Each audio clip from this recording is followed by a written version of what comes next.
Hello. Hello, everyone, and welcome to the Raise Capital Legally podcast and YouTube channel. Sorry, your go-to source for insights on capital raising the right way. We dive into topics that matter most to real estate syndicators and fund managers with live Q&A opportunities before we wrap up. I'm Krisha Young, your co-host and business development director at syndicationattorneys.com. And joining me is attorney Kim Lisa Taylor, founder of Syndication Attorneys.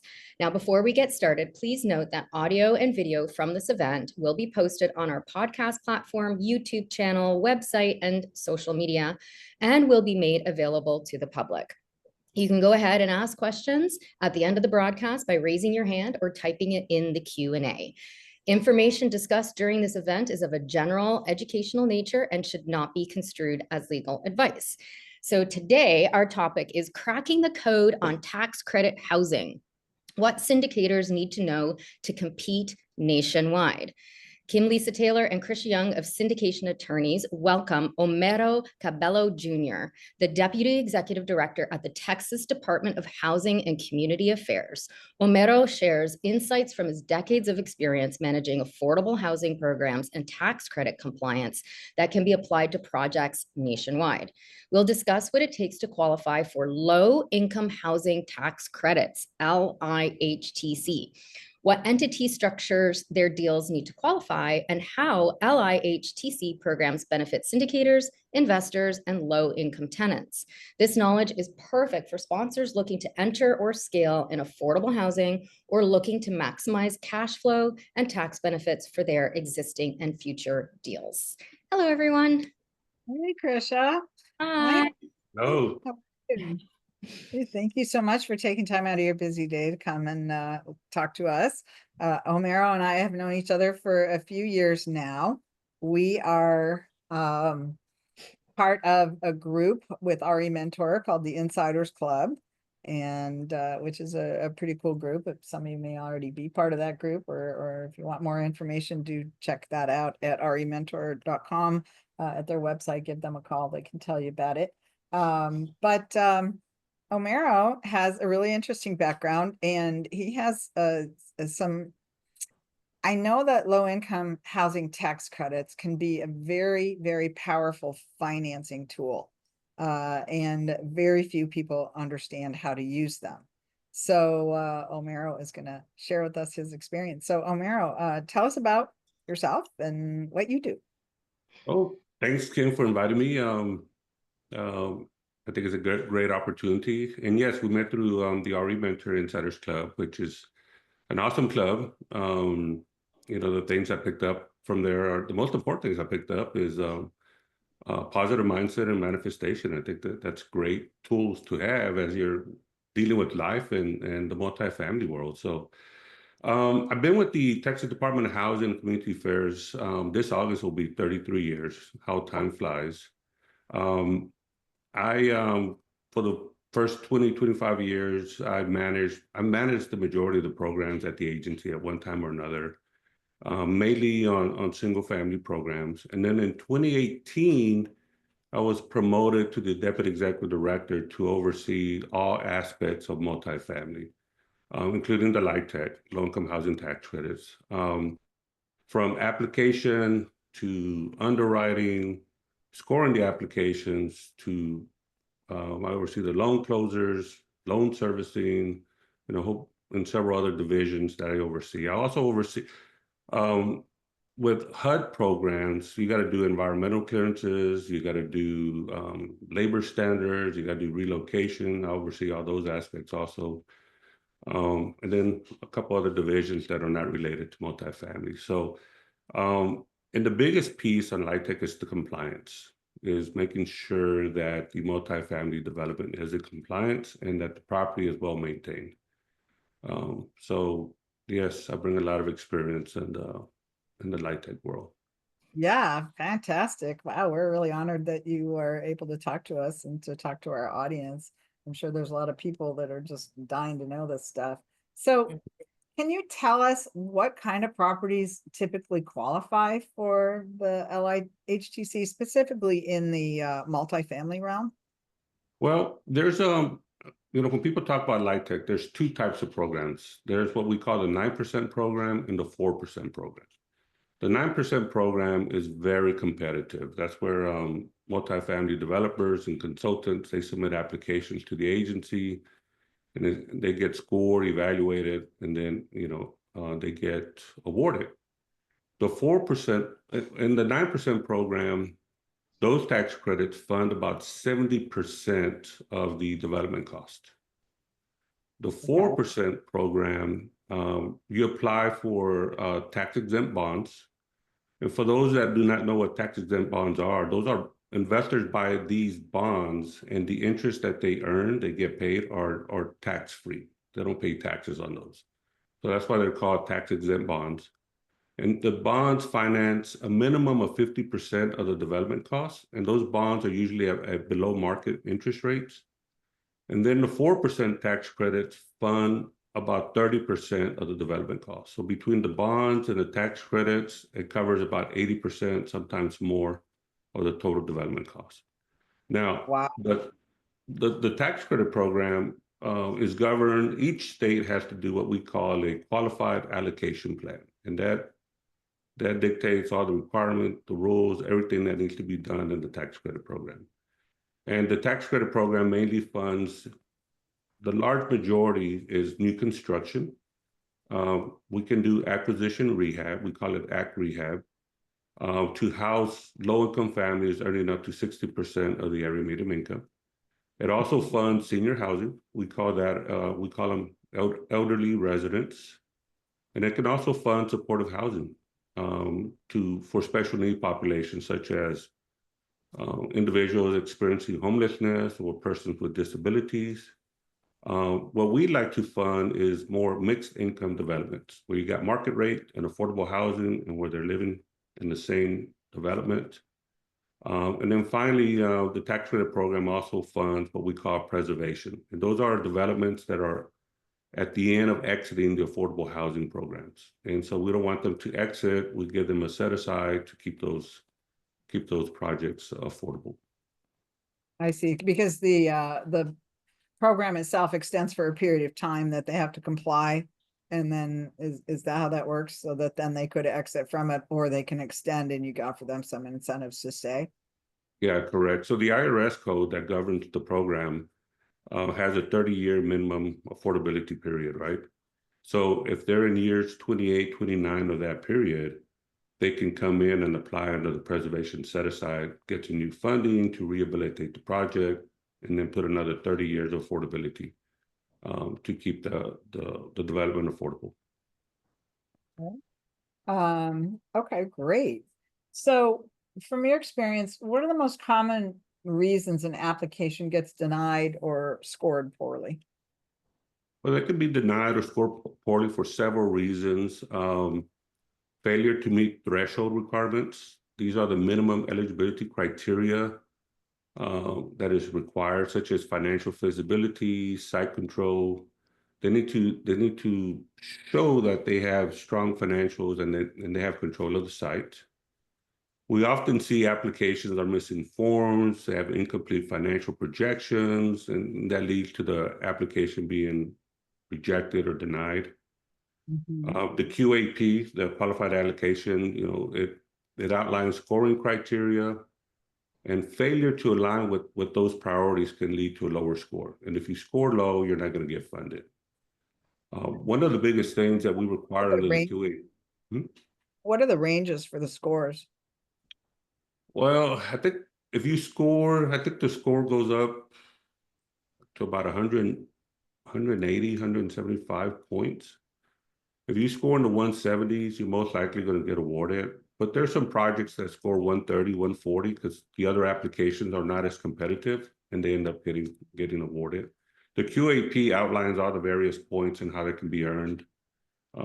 But the maximum, I think if you have a perfect application, I want to say it's about 178. I haven't added them in a while, but if you scored the 170, you should get awarded.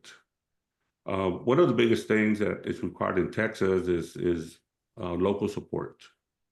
We require resolutions or endorsements from local government entities, cities, counties. And then we also require support from your state elected state representative. If a state representative does not like your deal, it pretty much kills your application, which is a huge thing. We talked about financial, make sure that there's a financial plan, that the revenues and everything's projected correctly. And if it's not financially feasible, then your deal is not going to move forward. We do require market studies to make sure that the development is located in a great place. But if it's in a high vacancy or weak demand or high crime, it's not going to score very well. And then the other things that come to mind are environmental, zoning issues. If there's any environmental concerns or zoning issues, your application could be denied.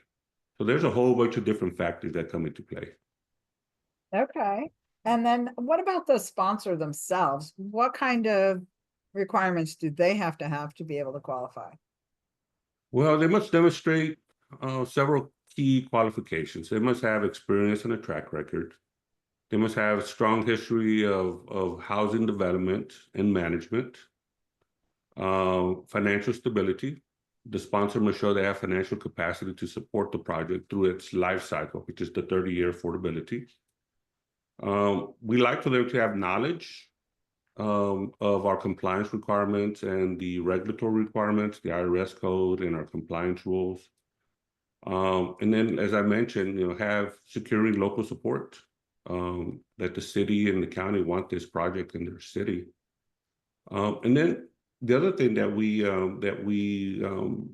value is partnering with a nonprofit or a hub. Historically underutilized businesses. We like those projects, and they receive additional consideration in the applications. We have a client that's working on restructuring their deal with a nonprofit right now so that they can get some tax credits, and it's going to have a huge impact on their net operating income, which of course drives the value of the project. That's correct. It can really help with your exit, right? If you put this in place. Now, of course, so these programs can go run with the land, right? If you put the program in place and then sell it to somebody else, then they could still continue the program, correct? Yes. And they could, many LIHTC developers sell their project after 15 years. The first 15 years, it's regulated by the IRS. And then the remaining 15 years or more is regulated by the state, in our case, the state of Texas. And so they want to stay in place for 15 years, because if anything happens that has a negative impact, those tax credits can be pulled back by the IRS, which will have financial consequences for the investors. So that's why they want to stay in for the first 15 years. And is a new buyer with one of these LIHTC programs in place, is the new buyer required to comply with the rules for the duration of that? Oh, yes. And we've seen that at the agency, where you have some, what I call newbies into the multifamily space, and they buy a LIHTC property. The first thing I tell them is there's a land use regulatory agreement that's put in place, and that governs that property, who you rent to, what services you must provide. And what happens with these newbies, they don't read the LURA, and they tend to fall out of compliance. And we could fine them. We could even foreclose on them. We at the state, we want compliance. We will work with you to get into compliance. But if you're just not working with us, then we have some tools to take action against you. I actually had some experience with Department of Housing and Urban Development as a consultant for a while, when they were going in and doing enforcement actions on buyers who are on landlords who were not complying with safe and sanitary housing quality standards. So they would either pull their loans, or these were mostly HUD financed, so they would either pull their loans, foreclose on the property. So yeah, that was things like that did happen. And unfortunately, there were a lot of people out there that they'd get into the programs, and then they wouldn't even try to comply, and just kind of let them run into the ground until the property was taken away from them, and they didn't care. They were just pulling money out. So it's unfortunate that there's people like that out there, but those that are really trying to comply. I also managed an apartment complex in California before I went to law school, and it was partially financed through some public bonds, and so it had some low income requirements on it. And so we were, we had both HUD subsidized, and then we had some just kind of a lower income qualification criteria, so that we had to put a certain number of people into those specific apartments. So I'm a little bit, I would imagine that some of those were maybe related to the program that you're dealing with. Yeah. Although I didn't really understand it at the time because I was managing the project, I wasn't owning it. Yeah, so but it can work out, it can work out really well. And it was one of those situations where you had market rents as alongside some of the lower income, and you just had to be, careful about how you manage the type of tenants that went into those projects, and making sure that they were all good quality tenants regardless of income. Yes. That's always Well, important. there's two keys. If we end up foreclosing, we're going to debar you from the program. We'll recommend debarment, and that's the worst case. Mhm. But to be successful in LIHTC, you need to partner with a property management company that understands the LIHTC programs, knows how to qualify the tenants, and knows all the requirements. And if you have a strong property management company as your partner, you should succeed. Yeah, and we were really careful about that. So in this case, it was a self-managed property. The owner actually, hired us as the employees and taught us how to do it. So we were well in compliance with all of that. But yeah, they're very powerful programs, and I saw how they could help people who were, in sometimes unfortunate situations, or otherwise, a lot of senior citizens, single moms, people like that just needed that additional assistance, but they were great tenants, so that Yeah. was, it was pretty gratifying to be part of that, I think. And I think it can be for a landlord, knowing that you're providing those services in a community that really needs it, I think can be really great. So you said that they have to usually have some kind of a sponsor usually has to have some kind of a track record.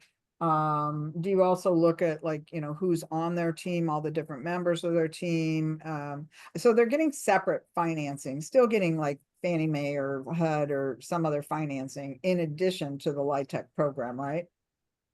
Well, yes and no. For the 9% program that provides 70% of development costs, they usually get a Fannie or Freddie loan, or a HUD 221D loan to help fill that gap. For the program, you have the tax exempt bonds that can be used for construction and road to permanent. But there's a lot of developers that after construction, they end up getting a more conventional or a HUD loan at the time. But we as the agency, and just like lenders, we look at the experience of the team. Do they have a history of successfully developing and managing multifamily? And then it's even better if they have experience managing LIHTC properties. Financial stability, solid financial foundation to make sure that they can carry the project as needed. One of the things that we do before we award tax credits, we look at their compliance history. If they have a history of being out of compliance, we will put a plan in place for them to make sure they stay in compliance, or we won't recommend awarding the tax credits. So we call that a previous participation review to make sure that they have a history of being in compliance. So you want your developer and your sponsor to have experience with LIHTC funded projects.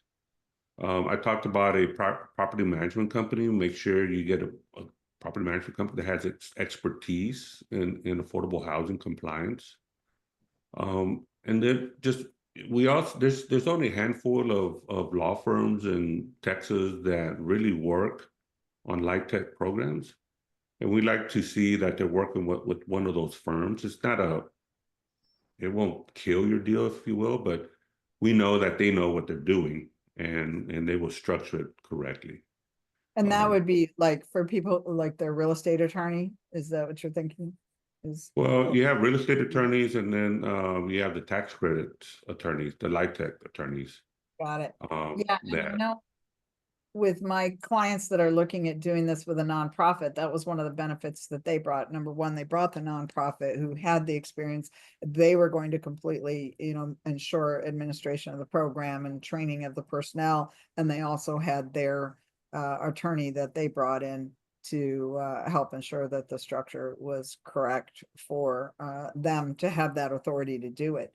And it was kind of a little bit different than a syndication structure, a typical syndication structure, in that they had to be named as the manager. The nonprofit had to be named as the manager, and then the sponsor was actually named as the administrative manager.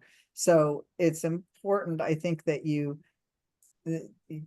get into these projects, contemplate whether you're going to do this when you're getting your initial loan on a project, if it's an existing property, so that you can structure it in a way that the lender's not going to object to later on if you try to restructure it. But of course, if it's a development project, then you're going to be working with the LIHTC people from the beginning, I would imagine. That's correct. And if you're buying an existing project, Fannie and Freddie have affordable programs that provide better interest rates than if you're just doing a straight conventional product. So there's some benefits with that. And then if you partner with a nonprofit in Texas, if you were talking about your NOI, and the nonprofit in Texas can also provide a 50% property tax abatement. And property taxes in Texas is high. So if you have a large development and your property taxes are $1 million a year, just partner with a qualified nonprofit, you can save 50% of that expense, which helps your bottom line. And it doesn't have to apply to 100% of the property. It's not. No, it's only 50% of the units. But since you're doing LIHTC, you already qualify for the sales for the tax abatement. Wow. And if you partner with a public housing authority, you can get 100% tax abatement in Texas. Wow. So you have a lot of LIHTC developers that partner with housing authorities and nonprofits, and there's a couple of other structures that you can also partner with to get those abatements. Now, you don't realize 100% of the tax abatement because they are part of the deal. They're going to want some involvement. They're going to want to be compensated also. So instead of getting 100%, you may get 80% tax abatement, 70%, whatever you negotiate. But still, that's a big savings for the property, for the operations. Yeah. All right, so let's go back a little bit, just in case somebody missed this in the beginning, and maybe I just want to make sure we all understand it correctly. So the LIHTC program itself is going to give you what specific benefits? It's going to give you tax on what? Like, what taxes are you avoiding here? Well, the 9% program, which is the competitive, right? So this program, the 4% 9 and the 4% 9%, it's a multi-billion-dollar program that we administer annually. Okay. So let's just say you get it on the 9% program, you get awarded $2 million of tax credits. But that $2 million is times 10, because you'll get that $2 million tax credit for 10 years. So that's $20 million. So then you will sell your tax credit to what we call a syndicator. And they usually buy these and sell them to big companies that need these tax credits. So if you sell them a $20 million tax credit and they give you, say, 80 cents on the dollar. So they will then in return give you $16 million of equity. So that is equity. You don't have to pay it back. You just got to stay in compliance. So if your project costs, say, $40 million to build, you have $16 million of equity under the 9% program. So now you go get a loan or different other funding sources to make up that 14 million. So you're only carrying debt on 14 million because you got $16 million worth of equity. Wow, which makes cash flow go way, way up. Mm. Well, and yes, that's correct, but then you're restricted on the rents. Now the rents tend to grow historically over the life of the program. HUD publishes annually updated rents and income limits. Historically, over the life of the LIHTC program, the rents tend to increase about 3% per year. So a tax credit developer at the very beginning of new construction or rehab, they make a lot of their money up front through a developer fee. So those are some of the benefits. Now, if you bring in a nonprofit or housing authority, you get additional benefit because you're not paying 100% of the property taxes, and so that helps you even further. Wow, that's amazing. All right, so the people that are on the call, I hope you're thinking about your questions that you're gonna have for Homero, because this is really powerful. We've already got a bunch. Oh, good. Okay, well, I want to make sure that we leave plenty of time for those. Yeah. Because, yeah, I think this is just something that's so misunderstood and can really work so well for you.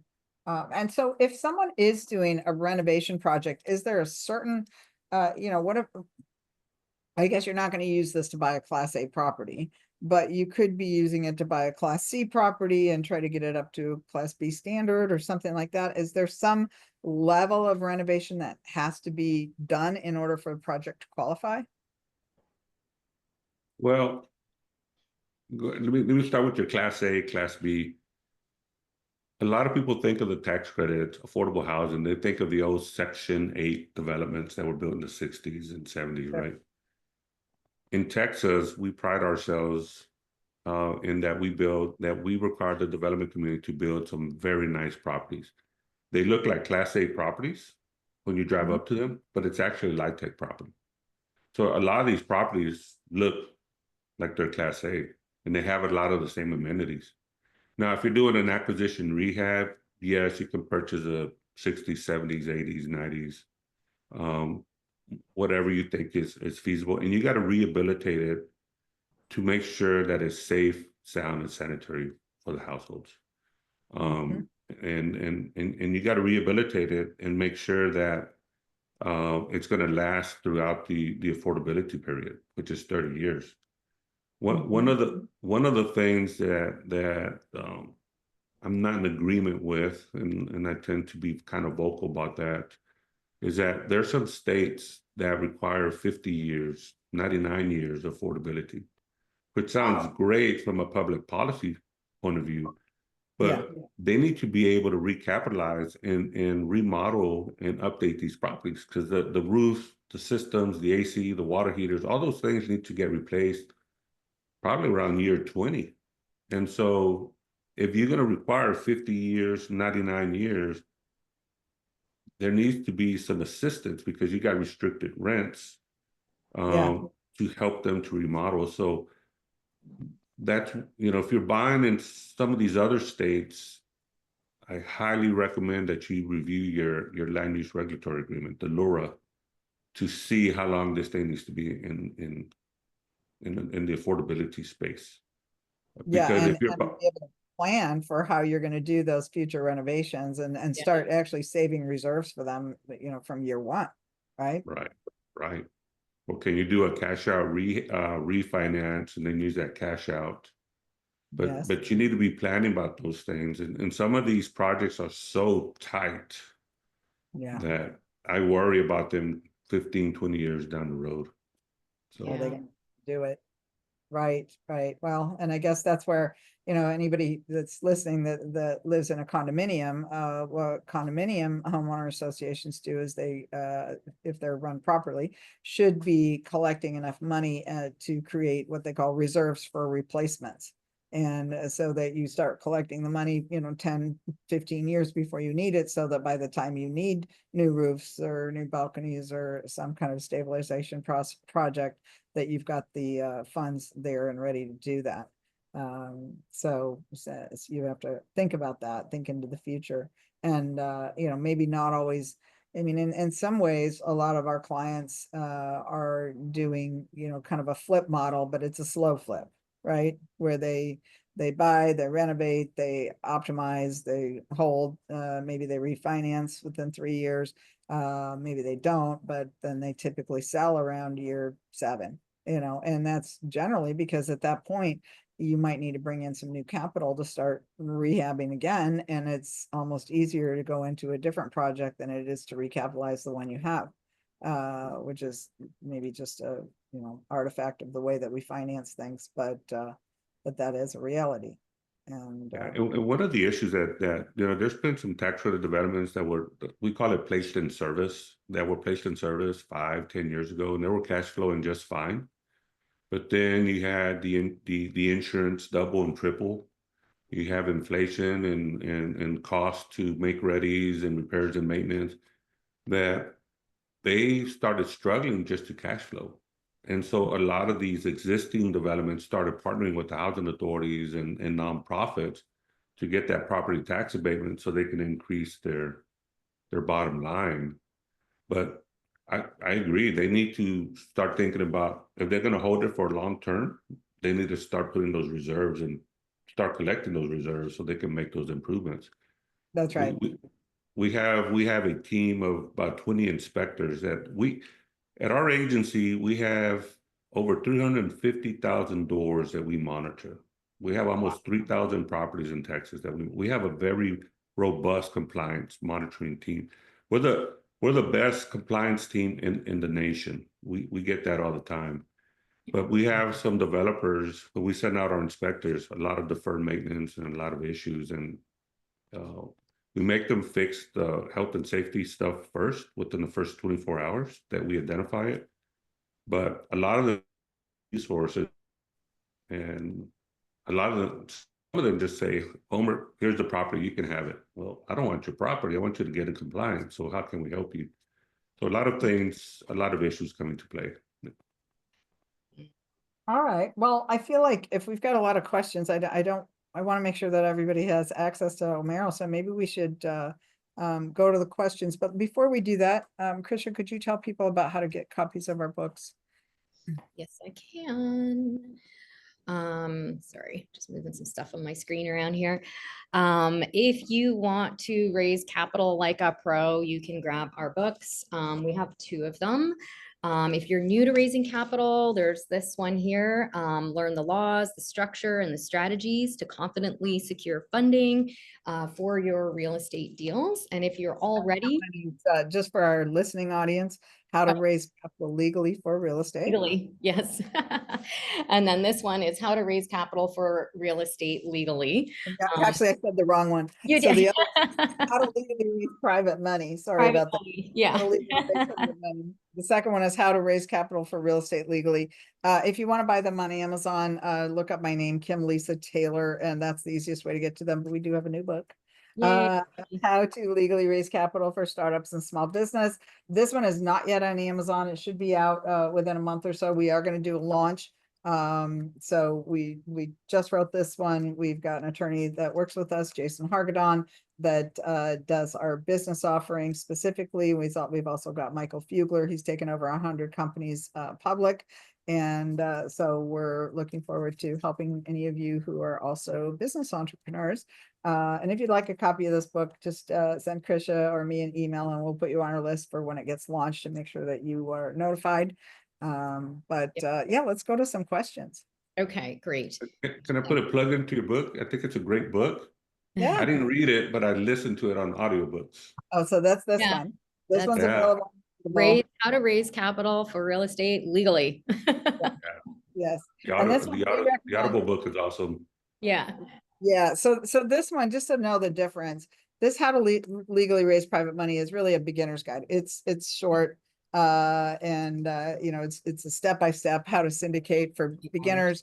This one longer, more like an encyclopedia. I recommend everybody have a copy of it on their desk that you can you know, highlight and tag and look at the things you need to look up when they come up in your world. So, okay. Yeah.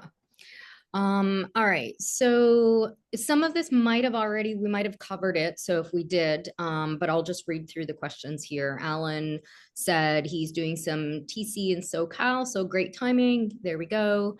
We've been working with DDA. His question is, how long is the application process and competition for getting your application accepted? Did we cover that? So that sounds like a 9%. Remember this, the 9% and the 4% program. The 9% is very competitive. So if you're doing your first one, I highly recommend you hire, there's LIHTC consultants out there that can walk you through I was wondering about that. the whole process. And once you do a few, you can probably do it on your own. But there's a lot of things you got to do up front before you even submit an application. As I mentioned, you got to have site control. So you got to find your land. If you're doing new construction, and if you're doing acquisition rehab, find that property. But here's the challenge to that. It takes about 9 months to see if you're going to get an award or not. So when you get these properties under contract, you need to have some extensions in there. And these owners are not going to want these properties off market for that long. So you're probably going to have to negotiate about putting some earnest money that's going to go hard immediately because you're holding this property for 9 months. So on the 9%, you got to get control of the property. You got to do architectural designs. You got to have engineering done. You have to get a market study done, and then you put your application together. And in Texas, you submit what we call a pre-app in January, at the very beginning of the year. And what that does is everybody submits their pre-app, and you get to see where you rank. And if you're in the money, you didn't continue with the full application that is due in March. But if you're so far down the list that you're not gonna be in the money, you don't go forward and incur all the expenses. It's gonna cost you about a couple $100,000, maybe more, just to submit an application because of everything that's required. Now, under on the tax exempt and bonds, that one needs to be that one moves quicker. Once you submit in Texas, you submit your bond application in October. Hopefully you get a reservation in January, and then you have 180 days to close that transaction. Now, this is just very high level. There's a whole bunch of other things that come into play, and we can talk, I could say days about everything that takes place with the tax credit program. But for the competitive, it's about a 9-month process. It works well for a developer, and they would typically come in at what stage? When they're during the entitlement phase of their project or after entitlement? Well, it's the developer that hires the consultant. And then the developer will hire a general contractor to build it. And many times they're one and the same. And then many times they're not. But what they're trying to do is secure the tax credits. And then they have 2 years to build it and place it in service. Okay. And then for someone who's doing an existing project, it sounds like they might even need to get a bridge loan or something and even take title of the property and then plan to refinance it if they have to restructure, or alternatively work with somebody who can help them structure it correctly from the beginning so that it will be in the correct structure at the time that the tax credit application is applied for and hopefully approved. Yeah. It's, if you're gonna do an acquisition rehab, there's 2 ways you can do it. You can buy it, and then you can roll it over into your tax credit project, or you negotiate with the seller and have them hold it through earnest money, and a lot of earnest money, while you're working and putting your project together. Yeah. Okay. Great. What else we got, Chris? Yeah, I highly recommend that if you're going to do your first ones, partner with the consultant and partner with the developer that has done this in the past. And that way you can learn from them and kind of learn from them, and they probably have the resources to carry you for the first couple of deals, and then you can break off on your own. Great idea. Smart. All right, so we'll go back to some more questions in the chat, but we've got a Q&A one here. Alex said, we were talking about categories such as disabilities, elderly housing, low income. Are there tax credit incentives to invest in developments in sober living homes or residential drug treatment programs? Well, there's not a set aside for sober living or drug addiction. Now we have a set aside for supportive housing, and the services that the supportive housing provides can be those types of services. And you just, you can partner with, they're usually nonprofit organizations for the most part. Partner with one that provides those services, or you can partner with them where you provide the services and they apply for the tax credit, and then you work together as a team. So there's many ways to do that, but there isn't a specific set aside for that, but you can make it fit under supportive housing. And you mentioned earlier senior housing, and are we talking about like assisted living facilities or just general housing that is restricted to seniors? It's just restricted to seniors for 62 years or older. Got it. The whole development. Now they can have children and grandkids and all those things, but the main applicant has to be at least 62 years old or older. Got it. And if I can point out, so remember I was talking about local support. Well, there's some cities and towns that don't want those kind of people living in their city. NIMBYism, not in my backyard, right? And so there's some cities that push very hard about bringing affordable housing to their city, but they tend to be more open when you're doing elderly housing. They will approve elderly housing over general housing. So depending on your city, and if it's a high income city, and and you want to do something there, your probably best bet is to go in with some elderly housing. You most likely get that approved. And if for the elderly housing, would the entire project have to be set aside for elderly housing? That's what we see. I don't think I've ever seen a mixed housing development where it's just market rate and elderly. I'm sure it happens, but in today's times, because people are trying to maximize the amount of tax credit to get, we're seeing 100%. So, yeah. Okay, great. And if I may, one last thing, the NIMBYism, these cities, it'll be the way a lot of developers get them to buy into the project is by taking them and showing them affordable housing. Remember I said they look like Class A properties? We've had some city council, I've been told that city council members and mayors and county judges said, I will live here, because they still have that thinking that it's a Section 8 housing development. So you may want to educate them first before you take your project before city council or commissioner's court. Yeah, make sure you have some nice renderings that you can show them what it's going to look like for sure. And talk about the amenities if you're going to be providing amenities as well, because that's not typically something they would expect if they were had that stereotype of what it might look like in their mind. Interesting. Okay. Anything else, Krisha? Yeah, there's a couple more. Well, Stony said, when I get your new book, I'll have all 3 of Kim's books there. So excellent. I agree. Thank you, Stony. Okay, so Alan's got a few more questions here. How does a sponsor get compensated on a TC opportunity? A sponsor, you're talking about the developer? I think he's talking about like the syndicator.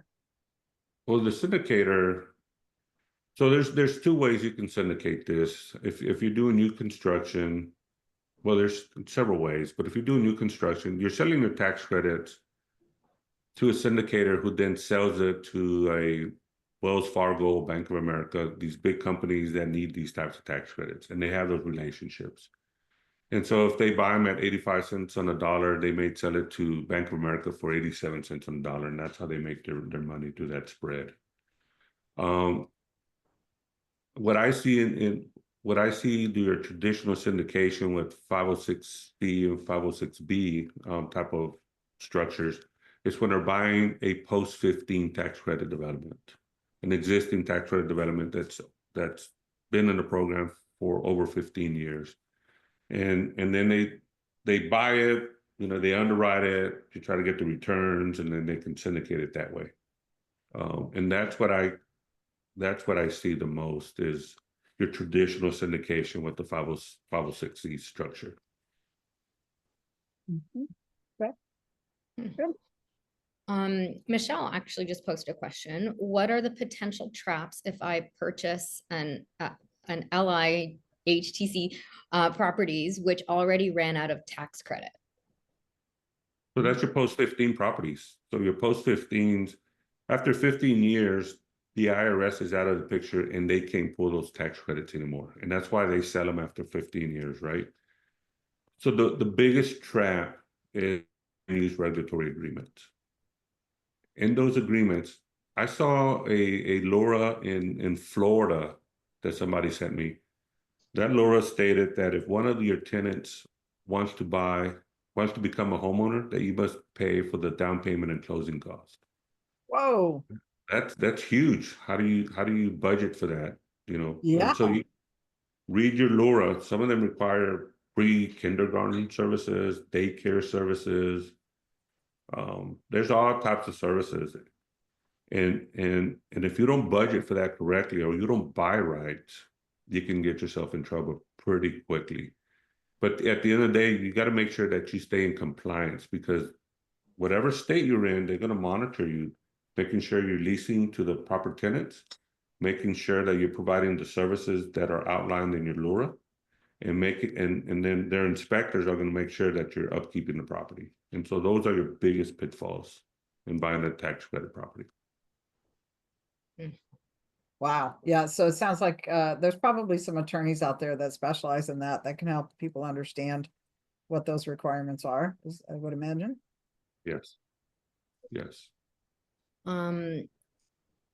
Anonymous said, you're such a wealth of knowledge on such a broad and complicated topic. Thank you so much for sharing. You should write a book. And then the question is regarding compliance, are there companies, stroke third parties who can help audit or ensure compliance with LORA and low income housing requirements? Yes. There's some there's some companies out there.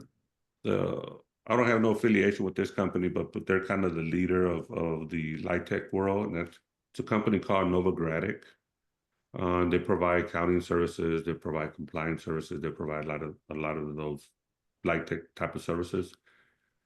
But again, at the end of the day, work with a property management company that has experience working with LIHTC properties, because there's certain ways that you qualify a tenant. There's certain documentation and disclosures and notices, and how without getting too deep in the weeds is you know, when you do a tax credits, there's a building identification number that's provided, which we call BINs. And if you're so there's certain ways to structure certain things to make sure that your risk is minimized of you falling out of compliance. So it's very important to work with a consultant, a tax credit attorney, a CPA that knows about tax credits, property management company. You have to have a team that is knowledgeable of this space, because you can get yourself in trouble pretty quickly.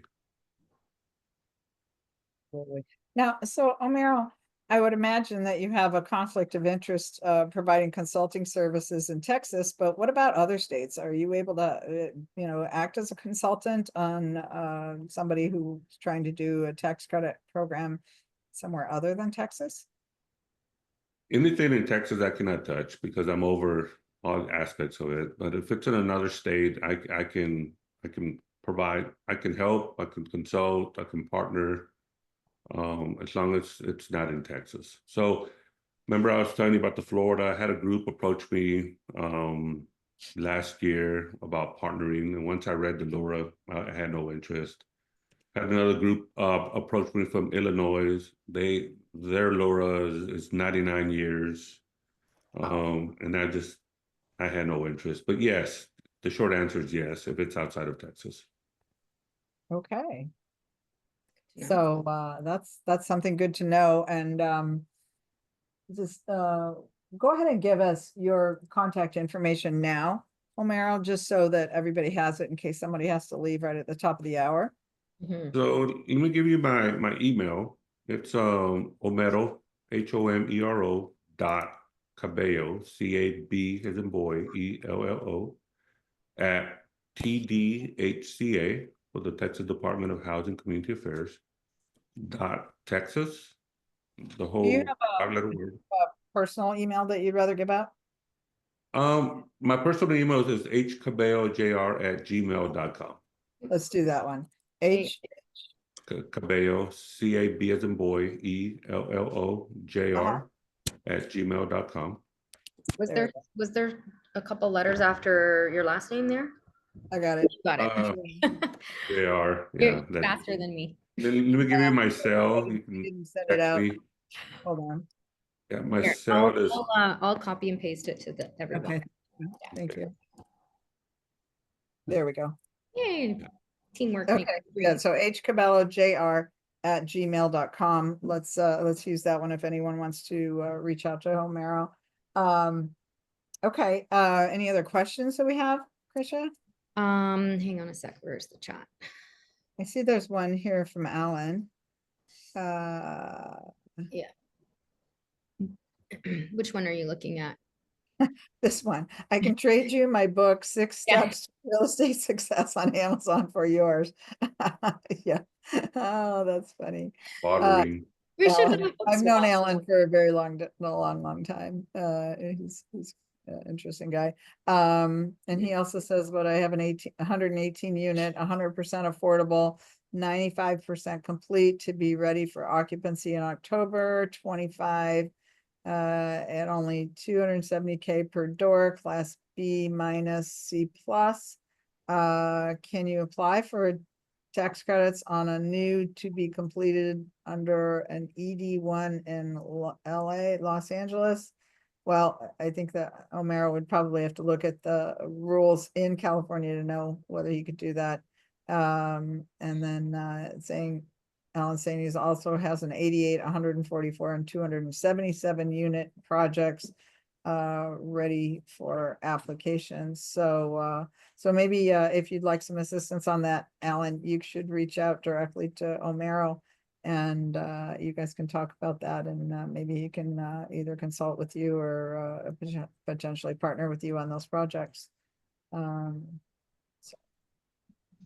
Mhm. Yeah, the new construction one, there's a couple of things, tax credits is one affordable program. You also have other HUD programs. You have USDA that also provide funding for affordable housing.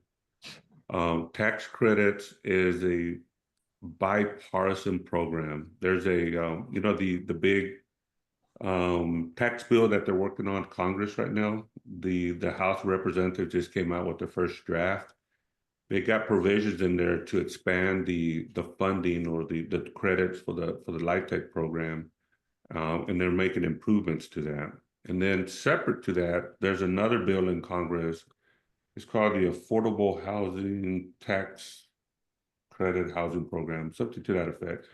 And it has over 100 sponsors, and 50% are Democrats and 50% are Republicans. And so it's a very bipartisan program. It's going to continue to grow. And they love it because you have government that is awarding the credits, the private sector that's building it and managing it, and then you got government overseeing it to making sure that they're leasing to the proper people. So I see this program growing. There's concerns that some of these other programs are going to get cut or reduced, but LIHTC is the program that many are seeing for the future to address the affordable housing need. Just the piece that was just released from the House, just the changes that they're making will probably add 2 million more affordable units just with those changes that they're proposing. So just Wow. throw that out. Yeah. That's fantastic. Well, that sounds like a great thing. Well, Omero, I think we have probably picked your brain enough for one day. Thank you so much for sharing your knowledge with us. Mhm. And Krisha, you mentioned something that I know is dear to Krisha's mind in the beginning, that one of the best parts about the Insiders Club has been the mindset. And that is Krisha's area of expertise. So she helps our clients through overcome some of their obstacles to capital raising or syndicating. You know, sometimes we think we want to go down a path and then we get there and we're like, oh, wait a minute, this is scary. And she can help walk you through that. And then she also has her own coaching program if we need some more specialized consultations. And I've seen her work some wonders. So anyhow, Krisha, if you want to reach out to her, Krisha@syndicationattorneys.com. And thank you everyone for listening today. Thank you, Omero, for being here. Yeah, And thank you. Thank you, Kim. Thank you for too. inviting me. Yeah. I'm sure this is going to be one that we're going to be referring a lot of people to this podcast over time. And, so everybody should listen, tell your friends, tell them about it. And please, please, please, everybody, if you could go to Google, our website, give us a review if you can. Do we have a review thing that you could pop into the chat, Krisha? I don't know for the podcast. For whatever you want. We love reviews, but we'd love people to tell us about our reviews. I know you can review it on iTunes, and I think you can also review on YouTube, and we would love to have you all subscribe to our YouTube channel because we are trying to build our subscriber database. So thank you so much again for all of your support, and we love giving you this information. We love the fact that you're here, so keep coming back. All right. Yes, yes. Thank you. Bye-bye. Thank you. Bye.